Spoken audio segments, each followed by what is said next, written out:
Kapkaranlık hücrelerde ölüme gülümseriz. Kapkaranlık hücrelerde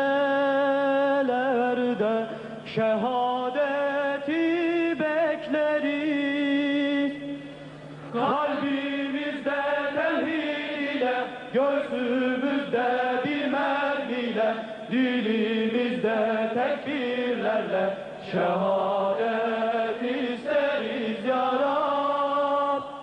Kalbimizde tevhid ile, gözümüzde bir mermiyle, dilimizde tekbirlerle şehadet isteriz ya Rab. Şehadet bir çağrıdır nesillere, çağlara. Şehadet bir çağrıdır nesillere, çağlara.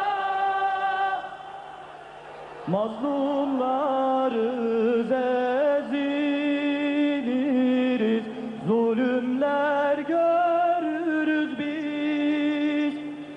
Müslümanız, eziliriz, işkence görürüz biz. Kalbimizde tevhid ile, göğsümüzde bir mermiyle, dilimizde tekbirlerle şehadet isteriz ya Rab.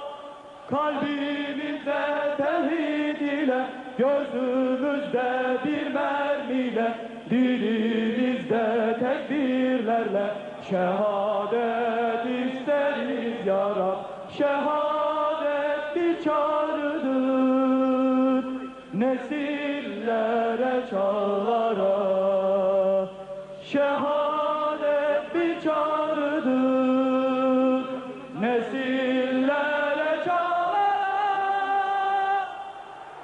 Kuyularda Yusuf'uz biz, Kerbela'da Hüseyin'iz. Ateşte İbrahim'iz biz, denizlerde Musa'yız. Kalbimizde tevhid ile, göğsümüzde bir mermiyle, dilimizde tekbirlerle şehadet isteriz ya Rab.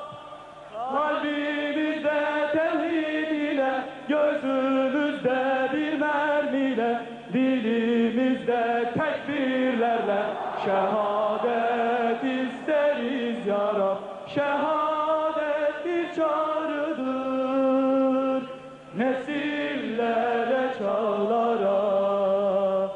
Şehadet bir çağrıdır nesillere.